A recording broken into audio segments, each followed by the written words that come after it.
Excited to be able to have Dr. Lindsay present this topic. I think it's going to be really educational for everybody. So off to you. Thanks, Dr. Lindsay. Well, welcome everyone. Like Becky said, we're going to be chatting all about eyes. I'm going to do a disclaimer right off the bat.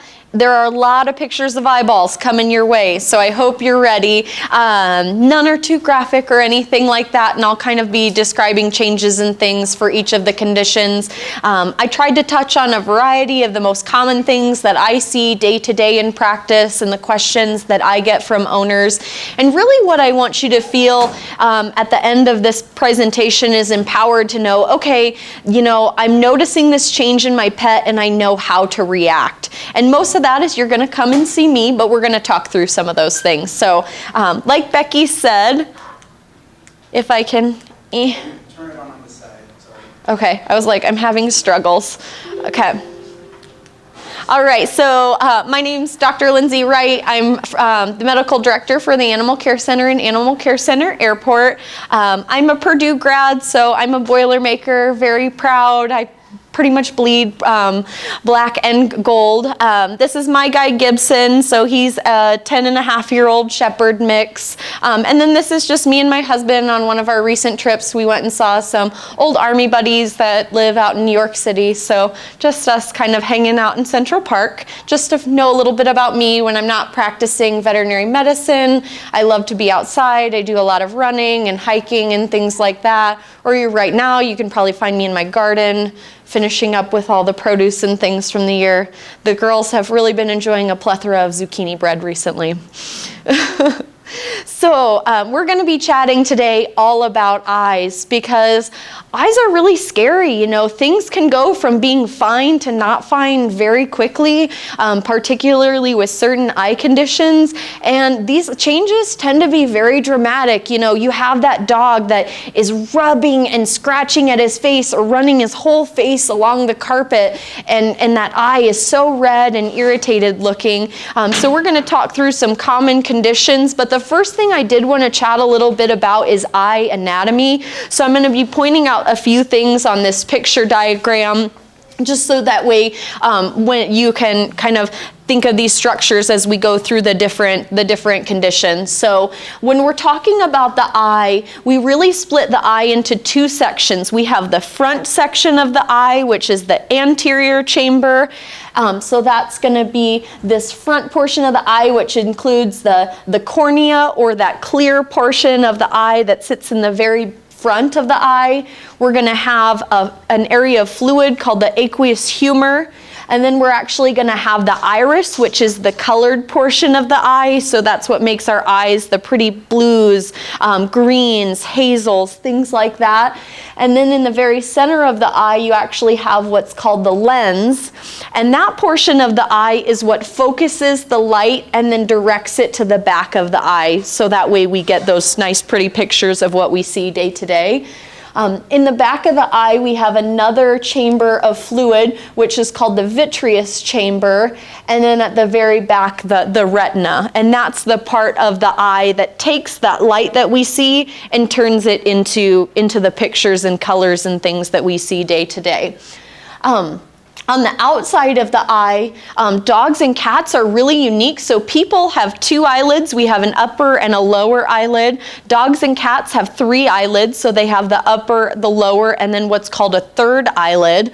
So the third eyelid is this little piece of pink tissue. In some dogs, that tissue may be pigmented, so it may be black in color, and that's on the very inside corner of the eye. And then we have what is called the sclera, or the white portion of the eye, and that's the white part of the eyeball that you see from the front. And you usually shouldn't see that much of that tissue. Our little short-nosed dogs, you're going to see a little bit more. Our more long-faced dogs, we're going to have that eye sitting back a little farther, so you're not going to see as much of that white color. Many of our eye conditions are going to lead to a significant amount of discomfort, and the other thing that we really worry about is vision impairment or loss, and that can sometimes be permanent, which is why we really jump on and start investigating eye changes much more aggressively, because we want to preserve sight as much as possible. Many of these conditions are going to have a genetic origin, so it's something that's specific for that breed or for that particular family of dog, and we're going to talk through certain conditions, what dogs are predisposed. And then also environment can play a huge role in eye changes. Utah is really unique in that we are at a high elevation, so we see a lot more UV exposure than other areas in the country, and that's particularly of interest for certain eye conditions. The one I think of immediately is German Shepherd pannus. So pannus is an eye change that happens on the outside corner of the eye, but it causes pigment or color to move across the eye over time, leading to vision loss. So these are things that we think about when we're looking at eye conditions. And then also, some of these eye conditions are actually a result of a systemic problem, so a total body problem.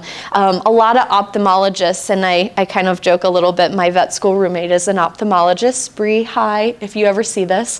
They talk about the eye being the window into the soul and the inside of the body.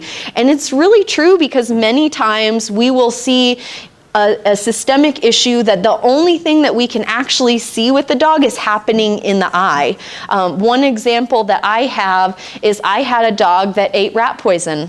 And the owners didn't know that dog had eaten rat poison. He came to see me because he had a red eye, and he was actually bleeding into the front part of his eye. And how we diagnosed that he had got into rat poison was through that change. So it's really interesting to see these total body problems that start with an eye issue, or that's how they're originally diagnosed. Diabetes is another very common one for this. So one of the very first things that we're going to talk about is conjunctivitis. So the conjunctiva is that pink mucous membrane that sits on the inside portion of the eye. So if you think about it and you kind of take your finger and you pull down your eyelid, that part that you can see once you pull down the eyelid, that's the conjunctiva. And there's conjunctiva on the top of the eye and the bottom of the eye as well. And these have a lot of different causes. Kind of the major three that I think of are more irritation. So say they get dirt or grass or debris that's in between that tissue and just causing irritation. We can also see bacterial infections, so like a doggy version of pink eye, if anyone's familiar with that in human medicine. We also see viral infections, so our dogs that have upper respiratory tract infections, kennel cough, those types of things will cause these types of changes. And then this time of year, we also see a lot of seasonal allergy conjunctivitises. And that conjunctivitis just means inflammation of that pink portion of the eye, so the conjunctiva. So what does this look like? So this dog has a really classic conjunctivitis in the picture. You see this really red eye, and not just the inside portion, but actually even this dog's eyelids are even red. And you see that he's got all this excessive discharge starting to fall down on the inside corner of his face. If it's going on for long enough, it can actually cause the staining on the inside of the nose, especially if your dog or cat has a light color, because there's a pigment in the tears. We can also see that this dog is really uncomfortable. That's that dog that's kind of dive bombing the carpet and rubbing his face along the carpet, or they're rubbing or pawing at their eye. And many times too, they'll do little squints at you where they're kind of like blink or partially close their eye. And they can actually be very sensitive to light as well. So especially noticing this when they go outside and it's very sunny and they're just looking like, oh, this is just really painful. So how do we treat these, and how do we diagnose this? So many times this is diagnosed on just physical exam. It can be hard to start to pare down what the potential cause is. So some of the times we're going to be flushing the eye and making sure there's not a piece of foxtail or grass or dirt in between those sensitive tissues. And then starting on a broad spectrum medication. And many times these medications medications will have a low dose of a steroid or even an antibiotic to help treat the underlying cause, but it can be dependent on what else is happening with the dog. And many times too, we're also going to be putting these dogs in an e-collar or a cone, and that's to prevent self-trauma. So as they're rubbing and scratching their faces, we don't want them to cause any trauma to that sensitive front part of the eye, which is the cornea. And many of these dogs too, especially if we anticipate that there's an allergy cause, we're going to talk about allergy prevention as well. So we're going to talk about different ways that we can manage seasonal or even allergies that are non-seasonal to prevent these types of eye changes. And the big thing with this one is these can potentially be contagious. So these bacterial and viral conjunctivitises can be passed very easily between dogs. So many times we're going to say, you know, your dog could potentially be contagious. We're going to have you keep them at home for the next week while we get this healed up, just to be safe, especially if they're having any coughing or sneezing or things along those lines.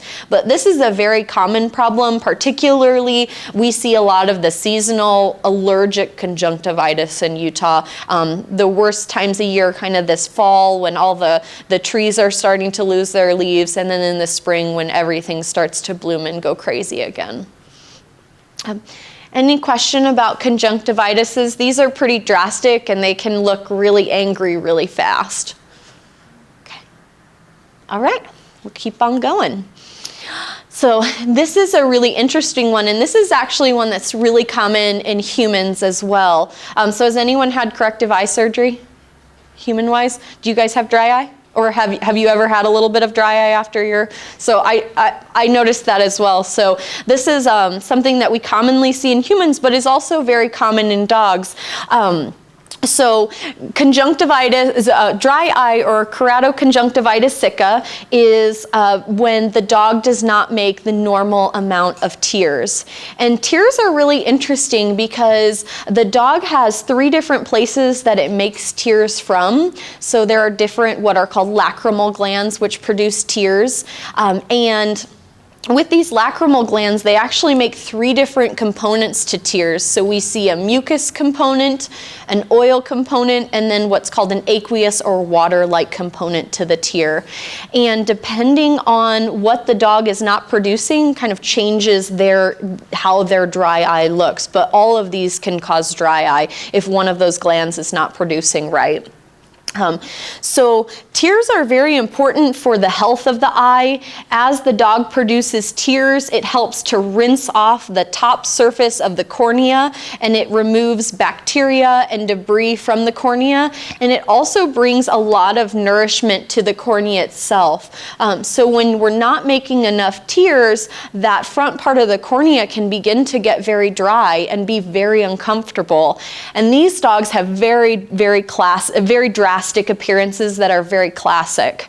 There are a number of different causes. So in dogs, there are different viruses. Distemper virus can cause dry eye. We can also see herpes virus in cats causing dry eye. This can happen in some breeds where some lines of dogs will have dry eye. It's most common in the Cocker Spaniels, Mini Schnauzers, and Westies. And then there are certain types of medications, particularly antibiotics, that can lead to this type of dry eye as well. So we want to be really cautious, and many times if your dog or cat is prescribed these medications, we're going to say, look out for any eye changes. The good news with those medication ones is that once you stop the medication, typically the tear production will return to normal. And actually anesthesia can cause what's called transient or short-term period of dry eye as well. So many times during surgeries, we're using a lot of artificial tears and things to keep lubrication in that eye during that period where they're not producing as many tears. So what do these look like? So this eye is, again, like I said, this is very classic. When this comes into the clinic, I'm like, okay, I know what I need to do. I want to get some our little measures that measure tears out and things. So they come in and they have this really thick green to yellow discharge, and you can see how it kind of gets stuck on the inside corner of the eye and the eye margins itself. And then we also see quite a bit of redness and irritation to the eye, and these dogs are uncomfortable. Many times too, especially in cats, they'll actually come in and their eye will have so much discharge, the eye will be closed and sealed shut because of the discharge. So how do we diagnose this? So we do what is called a Schirmer tear test. So we use a small little paper wick that has measurements on it, and we'll place it in the lower part of the eye and measure the dog's productions of tears over a minute. And if the measurement is below normal, we know that dog has dry eye. And then we're going to be talking about treatment. Treatment varies based on the severity of the dry eye. So if dogs have a more mild dry eye, or one that we think is going to go away as we get them out of surgery or take them off that medication, many times we can get away with just using things like artificial tears throughout the day to help keep the eye lubricated. But there are some cases, so this case is a more severe case, we're actually going to start them on medication that help to increase tear production. And many times, once we start these medications, if it's a non-reversible cause, this is going to be something that this pet would be on for the rest of its life. So it is a bit of a life change. And then in very, very severe cases, they'll actually do surgeries where they'll take a salivary gland and they'll redirect it to the conjunctiva to help encourage tear flow they'll make a false, basically, gland to make salivary glands producing saliva to coat the eye. So it's not a very commonly done procedure, but in severe cases that aren't responding to medications can be really important. Because these dogs over time, if you let this eye stay really red and irritated, that cornea will begin to dry out and you'll actually get a pigmentation over the entire cornea and they can become blind with time. This can become really serious really quickly. Any questions on dry eye? It's also very painful, I will say, from personal experience. Oh, I have some head shaking. All right. All right, this is a very, very common one. Does anybody's pets have cataracts? Do we have any cataracts out there? Okay, any humans with cataracts?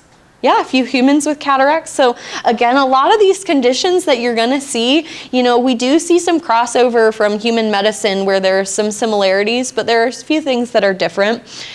So what is a cataract? A cataract is a cloudy change or an increased opacity in the center of the eye, which is that lens portion of the eye, and it actually causes a scattering of light. Because there's that color there, the lens's job is to focus the light on the retina, but because the cataract is blocking that normal flow of light, it scatters the light and can lead to vision impairment, especially as these cataracts become more severe.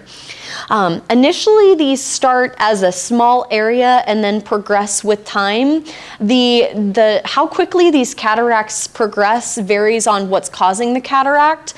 In our young dogs who are born with these cataracts or develop them very soon after birth, these tend to progress quite quickly, whereas many of our older dogs can have very small cataracts for years and years that we're monitoring, but many of the young ones, these tend to go a lot faster.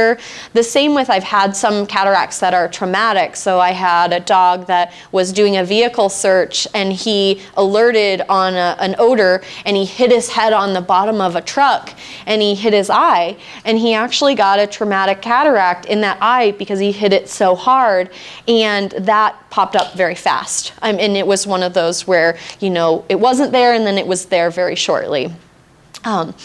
And these causes can be very, very diverse. So there is a whole laundry list of things that cause cataracts.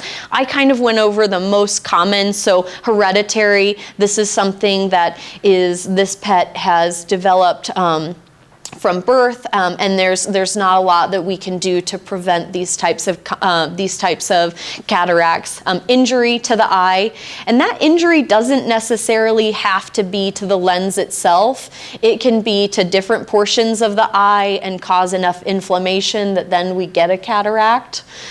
We can also see these due to systemic disease. So this is one that I see most commonly, which is a diabetic cataract. There are other systemic causes as well, but the diabetic cataract is very, very common. And typically, once dogs are diagnosed with diabetes mellitus, we're telling them within the year it's a very high likelihood that one or both eyes will have developed cataracts. Okay. So when we look at a cataract, what does it look like? So when we're looking at a cataract, we're looking at the very center portion of the eye. So we're looking at this cloudy area of the eye. And when you look at this with a very bright light or an ophthalmoscope, you actually can't see what's behind it because there's an increase in that color within the center of the eye. And that's very important. We're going to talk about the differentiation between that and a normal age change, which is on the next slide. And with time, these are going to become brighter and they're actually going to get larger. So many times they start with what is called an incipient cataract. So this is a small cataract that's less than 20% of the lens, and then they're going to grow with time. And they'll actually reach a point where they become what's called a hypermature cataract, where they get this kind of sparkly appearance to the eye. And sometimes you'll even see they'll have what looks to be a Y in the very middle of it. It's called a Y suture line. It's just an advanced stage of a cataract. This dog is very slightly starting to get it. If you use your imaginoscope, it's kind of coming right there in the center of the eye, but we're getting that sparkly change around the outside corner of the cataract. And so when we see these, what do? Many times we are going to recommend, even in the early stages of cataract diagnosis, going and meeting with the ophthalmologist to talk about treatment options. We may just monitor these, especially if they are quite small cataracts and they're not affecting the dog's quality of life or vision. But it's good to have the ophthalmologist take a look at that cataract to decide, what are our treatment options? Because right now, the only known treatment option for cataracts is surgery. Everything else we're doing is just preventing complications from the cataract. And it's really amazing what they do, and they take very fine small instruments, and they actually go into the lens and they break up the lens and suck it out, and then what they'll do is they'll put an implant in its place that will focus the light and things, and it's amazing. They can these dogs do incredible, and it's so wonderful to see. But they do some testing beforehand to make sure the dog is a good candidate for cataract surgery, and that they're going to have a good outcome. So they'll make sure the dog is visual and things like that. They'll do some looking at the back of the retina as well to make sure that we're going to have a successful result. And then, like I said, the other things that we're doing are more monitoring. These are dogs that I'm going to be wanting to look at their eyes at least every 6 months, if not more frequently, in the early stages of their disease to look for progression. And then many we're also going to be sending home with an emergency medication to use should they be having some eye issues. One of the most common complications we tend to see is uveitis, or inflammation in the front of the eye from the cataract, because the body is like, what the heck is happening in my eye? And then the front of the eye gets really red and irritated. Any questions about cataracts? This is a really interesting disease, and I think this is one that can clue us into something else that may be happening internally in our cats and dogs.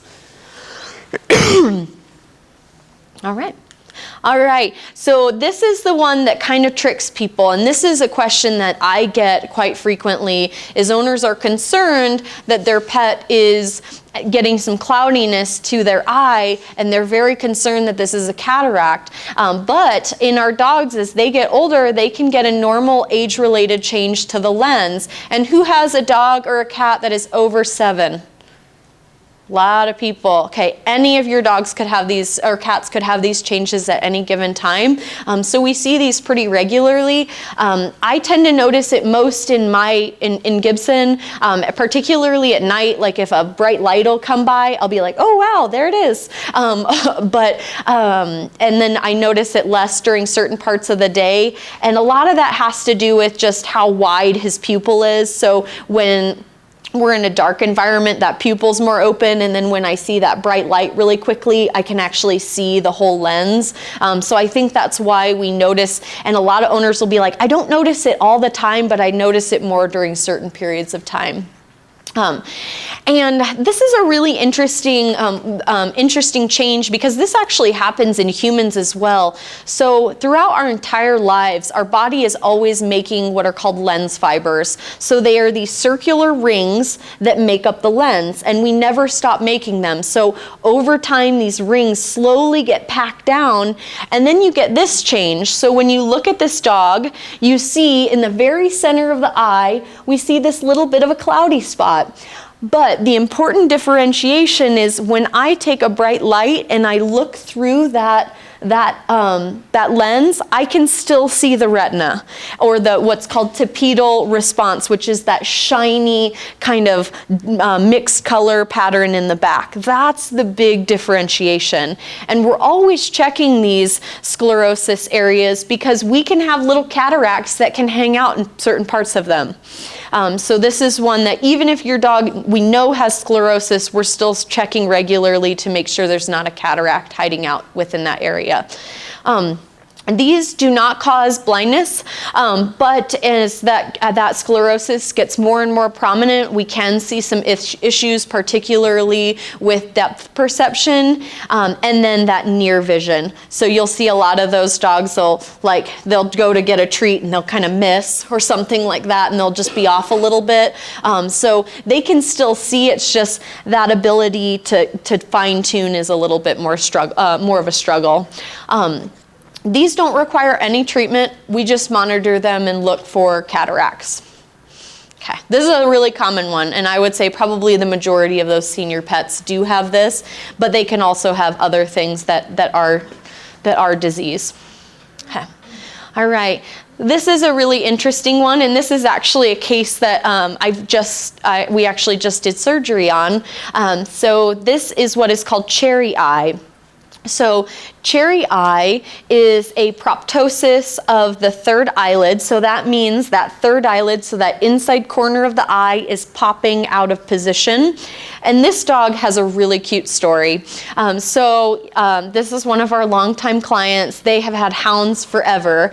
And they came in to see us one day because they had a new kiddo. And we were getting the story of how he ended up at their house. And so he was getting under their fence, coming in their dog door, and being in their home. And he kept doing it, and they kept taking him back to his owners and kept taking him back. And then finally they just said, he really likes it here. He wants to be here. So then they ended up working with that other owner and keeping him, but just kind of a fun story. So when he came to see us, he actually had both of his third eyelids had C.A.R.E eye, so had proptose, and they had been out for a long time, because if you look at the inside corner of his eye, you can start to see that he's getting pigmentation, and these can be really irritating. So many times this is caused by a weak little connective tissue that holds that gland in place. So there's connective tissue on either side, and what happens if that connective tissue is weak is that eyelid will pop up and then pop out, so you can see it like this. I have a lot of owners that are really concerned that this is a mass. So we do see tumors of that tear gland that happen. It's not quite as common as this, but we're always making sure that that's healthy tissue before we're talking about correction. This is really important because that gland does cause 40% of our normal tear production. So it's not just something we can take out. So it's something we really want to protect and get back into normal place, but it can be a little bit challenging. There are certain breeds, so he is a Cocker Spaniel mix. That's one breed that's predisposed, as well as Bulldogs, Bostons, Beagles, and these are breeds that we tend to see this more commonly in, but it can affect any breed of dog. So what you'll typically see is a red eye. You'll see that raised third eyelid with that little gland that's kind of popping out. And like I said, it looks very mass-like. And many times too, these dogs will have chronic eye discharge. Well, they'll have that line of tearing that's happening on the inside corner of the eye and nose. These are typically treated surgically. So there are a few times when it happens where we're able to take just a swab and kind of tuck it back under. But many times these, because it's a weakness of the connective tissue that holds this in place, we're actually doing a surgery to kind of suture these things back into place. And his are really exciting because one side is doing great, one side's still healing and not quite where we'd want it to be, but he's well on the road to recovery. Very rarely when these aren't going back into place well, they'll actually do a little shortening procedure where they'll shorten the inside of the eye to help hold it in place a little bit better. But that's uncommon. Okay. All right, any questions on cherry eye? All right. This is another very common one and very, very painful. So the next topic we're going to talk about is corneal ulceration. So the cornea is that front clear portion of the eye, and these are typically traumatic in origin. So something rubs or scratches against that eye, and it can be just about anything. The cornea is a very, very sensitive part of the body. It actually has one of the highest levels of nerves within the whole body. So it is very sensitive, and when it becomes irritated, dogs tend to have a very dramatic response. So this picture is of a dog who has a very deep corneal ulcer, and he actually has a drop of what's called fluorescein stain, which is causing that green uptake on the picture. But you can see that this ulcer is a large portion of the eye, and this is going to require pretty aggressive care to make sure this heals well. Because the concern is the layers of the cornea are very similar to an onion, that you have multiple layers, but underneath that you have a fluid barrier, and we have to be really cautious as we get down to those deeper layers of the cornea, because then you have a very thin surface that's keeping the eye from actually rupturing. Once the eye ruptures, things become much more tricky to get everything to a point where this will actually heal well. Many times, once the cornea ruptures, we're left at a very difficult decision to either remove the eye, which is a enucleation, or doing very complicated grafts and things to try to get these areas to heal. So typically with our ulcerations, we're going to be aggressive with getting those dogs to the vet, having them be seen, and then getting them started on the right treatment so we can get these healed up. So like I said, many of these are caused by trauma. Some can be actually caused by eyelid abnormalities. The most common one that we tend to see is those dogs that have the eyelids that roll in, and I'm going to talk more about that in a little bit. But when that eyelid is rolled in, the hairs on the eye are actually rubbing. The eyelid are rubbing against the cornea and creating scratches. We can also see these secondary to if the dog's not making the right amount of tears. So those dry eye patients, corneal ulceration is a really huge risk. And then, like I said, lacerations, punctures, abrasions, things like that. Kitty nails love to go in corneas. I've seen quite a few of those, and those are very, very scary because those nails are sharp. So these dogs come in, and these are very dramatic dogs. So when your dog has a corneal ulcer, most of the time you're going to know something's up. These are the dogs that just are so uncomfortable. The eye is draining like crazy. It's usually quite red. Many times they're rubbing and trying to scratch at their eye, and they're doing a lot of that squinting. Many times too, they won't even open their eye. Their eye is so painful.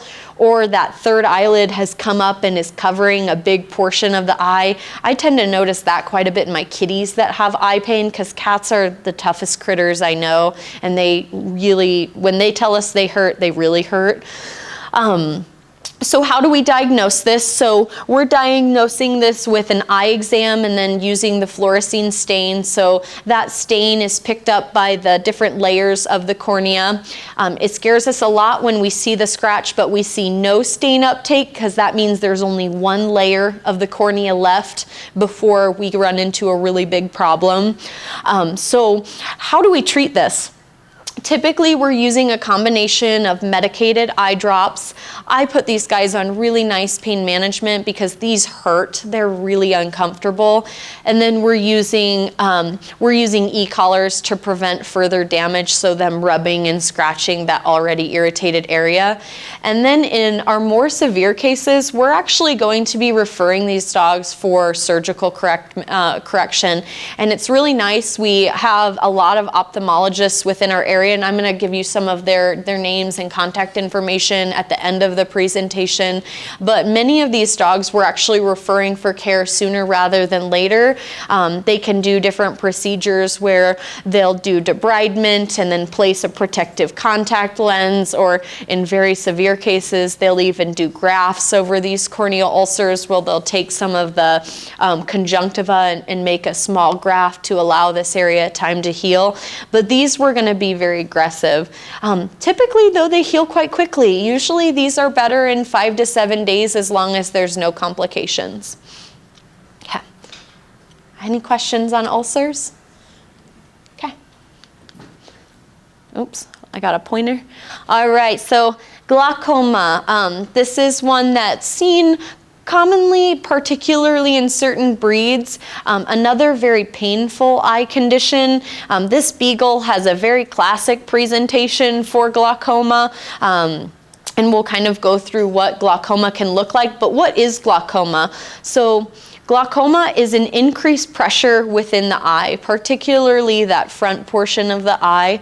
And there are a lot of different causes. Just like cataracts, there's a laundry list of different things that cause glaucoma.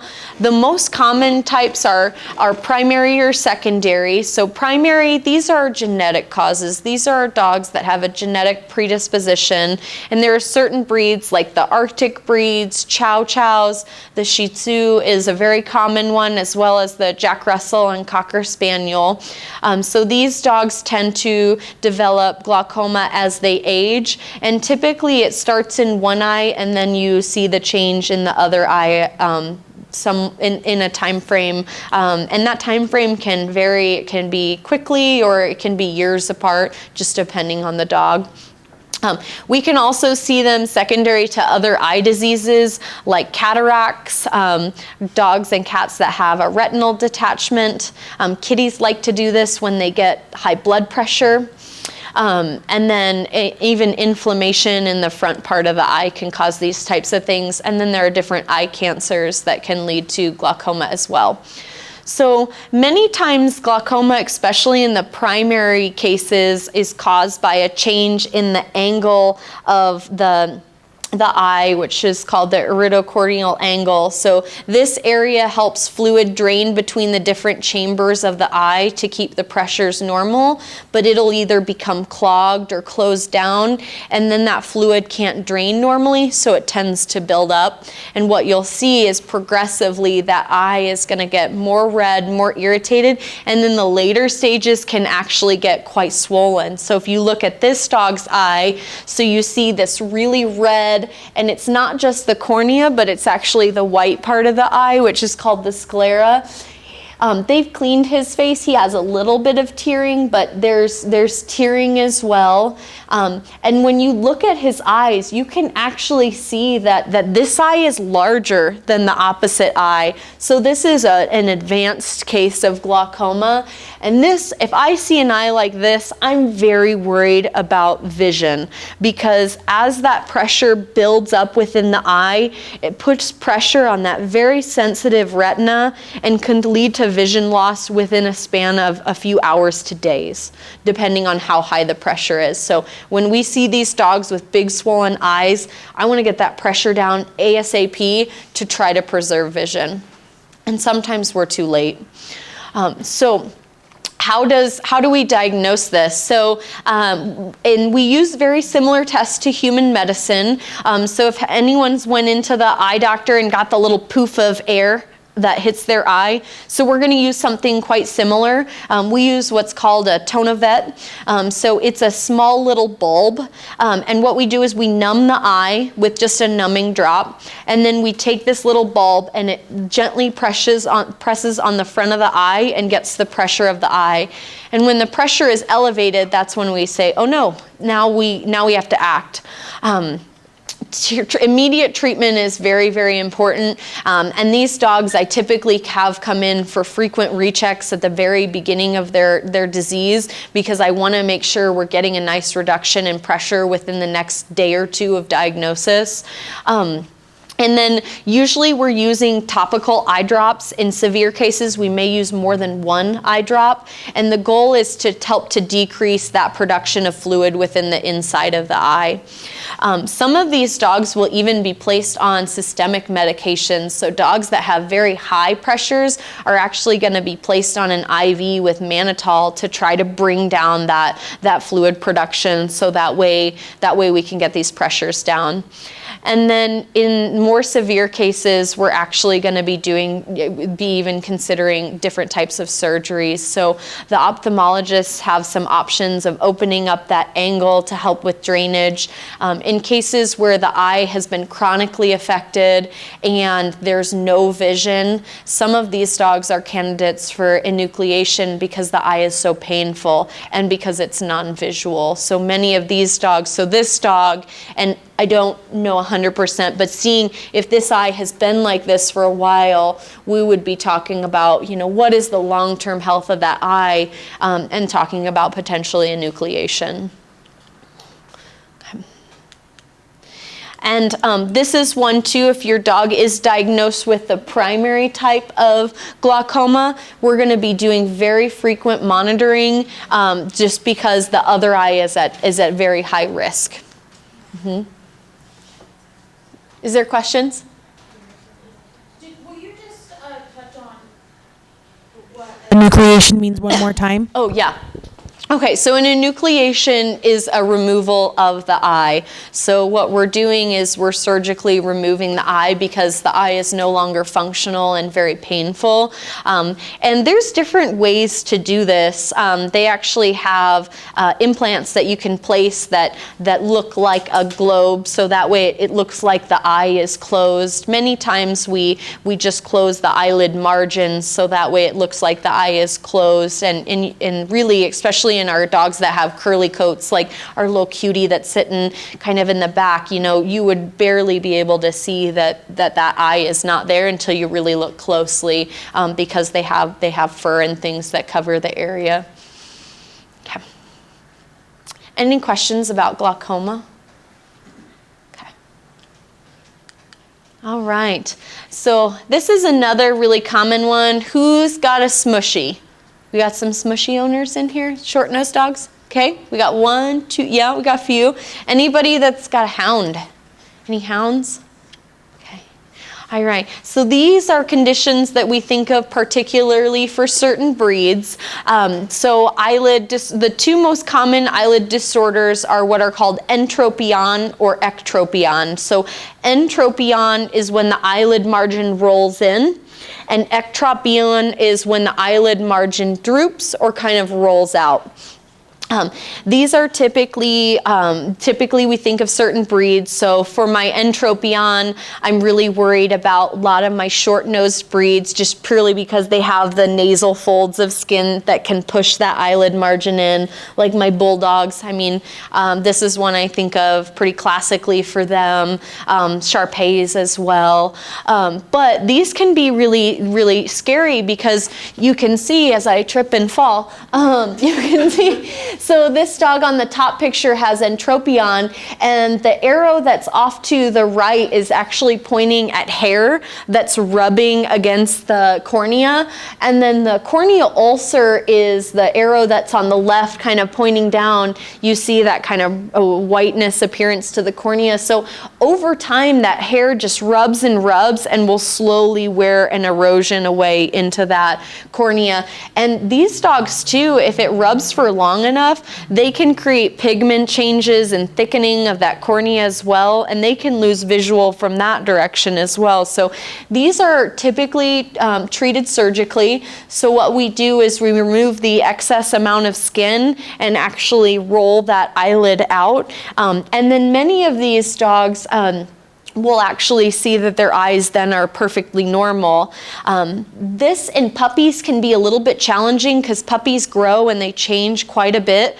So many times when we have young dogs, we'll actually do tacking procedures that are more temporary. So that way we can pull that eyelid out so it's not rubbing, but giving the dog time to grow. Like we had a really cute little flat coat retriever that she didn't grow into her face quite yet, and her eyelids kept rolling in. So we tacked her eyelids every few weeks and she did amazing. And now her eyes are completely normal and she never had to have any skin removed. And excuse me about that, Facebook Live peeps. So the other thing too that I always kind of warn my owners about, this can change with age, particularly as dogs get older. They can lose some of the muscle mass along their face. So what you can see is a dog that had normal eyelids, as they get older, that eyelid can roll in. So that's something that we watch in our pets that age as well. All right, and then we have this really, really cute basset hound, but he has a very classic ectropion, or rolling out of the eyelids. So again, our hound breeds, mastiffs, Saint Bernards, Cocker Spaniels again, you see this kind of droopiness to the eyelid. Many times you'll think that the eyes look red or irritated because you're seeing that pink exposed part of the eye. Many of these dogs can actually get chronic conjunctivitis because the conjunctiva, which is a very sensitive tissue, is exposed to the elements. So they'll get debris and dirt and things like that, irritating that sensitive tissue much more easily. These can be treated many different ways. In our more mild cases, we can use lubricating eye drops, so artificial tears and things like that, to help lubricate and protect the sensitive cornea. But in more severe cases, we're actually going to do a procedure to shorten the eyelid to get it in a more normal position. And again, this is something that we're going to be watching as a pet grows, because as they grow and change, their face changes as well. So some of these dogs may require more than one procedure for a complete fix.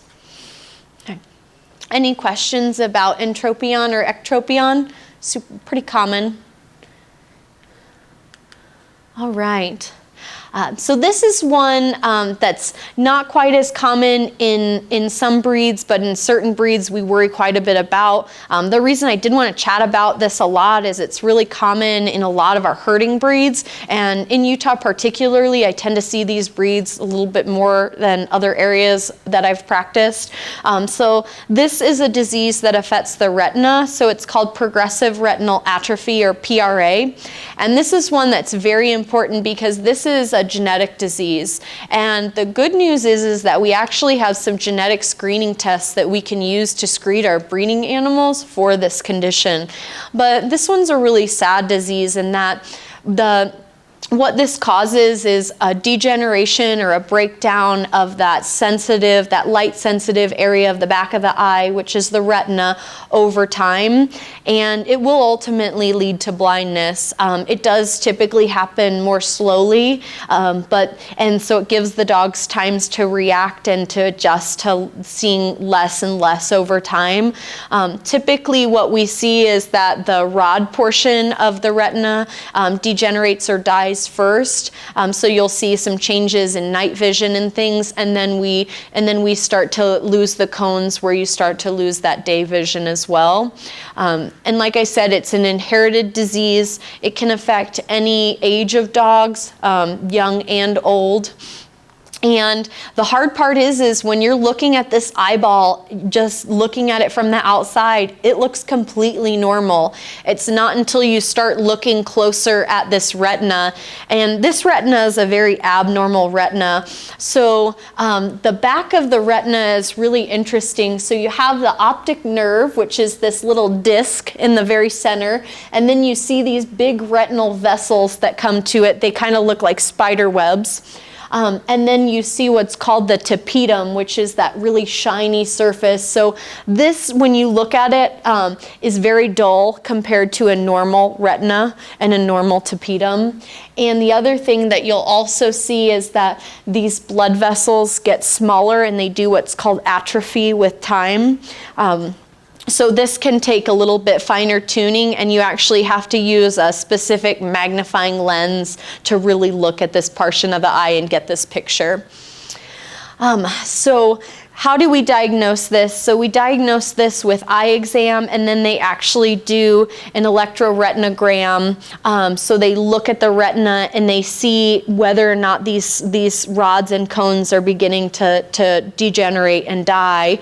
And then they also have genetic testing that's available to see whether or not your dog is a carrier, and these are blood tests.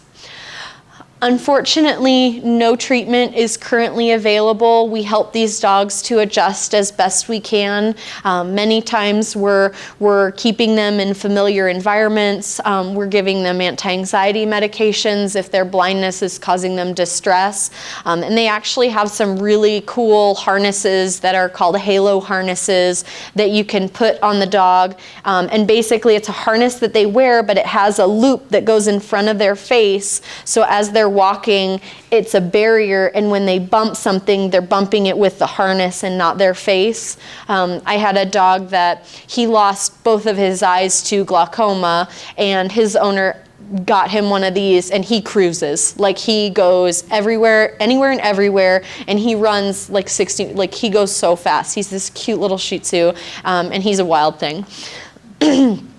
So the biggest reason why we worry about this, so our at-risk breeds, and like I said, herding breeds are kind of overrepresented.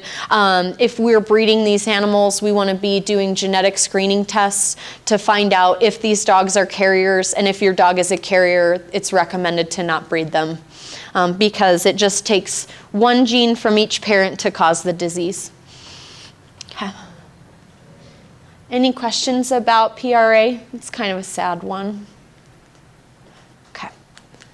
All right. So like I said, we're super lucky. Like, Utah is really amazing in that, you know, because we're down in the valley, everything's kind of concentrated together. And we actually have 3 veterinary ophthalmologists within the Salt Lake area. So I Care for Animals, which is located on 33rd South, they have 2 ophthalmologists, Dr. Amy Nolinger and Dr. Nicole McLaren. And then Blue Pearl, which is down in Midvale, has Dr. Julia Disney. And they're all fantastic, and it's great to have all of these different treatment options, because I will be honest, I see a lot of eyeballs each and every day, but there's some things that I don't have the equipment or the specialized training to do, and it's wonderful to have someone so close. And these guys do it all. You know, they do cataract surgery and things like that, so it's amazing to have this type of support. And then just some references on where I found my information, a bunch of veterinary textbooks and things. And then, any questions? All right. Any eye stuff I didn't go over that you have questions about? I know Riley has that cloudy spot Mm-hmm. in his cornea. He's got it on both eyes. Mm-hmm. Our dog has this cloudy spot that you've talked about Mm-hmm. before, not on one of these conditions. But I'm wondering, you mentioned trauma. Mm-hmm. He rubs, after he eats or after he goes for a walk, he comes in and he rubs his face on the rug. Mm-hmm. Could that be causing this thing he's got in his eye? So their dog Riley has what's called corneal dystrophy. So it's a deposit of lipids, which is fat on the back part of the cornea. And these can happen for a lot of different reasons. Trauma can definitely cause them, like a chronic irritation. Certain medications too, particularly long-term steroids, can cause these types of changes, but definitely, yeah, I would say. And the hard part is, you know, because we have that abnormal cornea, that's going to be a more sensitive spot in his eye, and should he ever scratch that part of his eye, we have to be a lot more aggressive with treatment, because we have an abnormality where the tissue isn't going to want to heal quite as easily as healthy tissue. So we'll watch it like a hawk. Any other eye things? Or are you guys totally grossed out by all my eyeball pictures? All right. Well, we will be back the first Tuesday of November, so that's November 5th. And Shane Tyler from the Utah Dog Park, he's going to be talking about a lot of puppy training. We're coming up on the holidays, and I know many owners are thinking to add to their family over the holidays and things. So he's going to be talking about choosing the right pet for your family, and then also some puppy training tips and tricks and tips to set you up for success. And then if, as always, you guys have any requests, I am always happy to find someone to come speak about that or put something together, because, you know, this is all about making sure you guys feel educated and ready to make decisions for your pets day to day. So thank you all.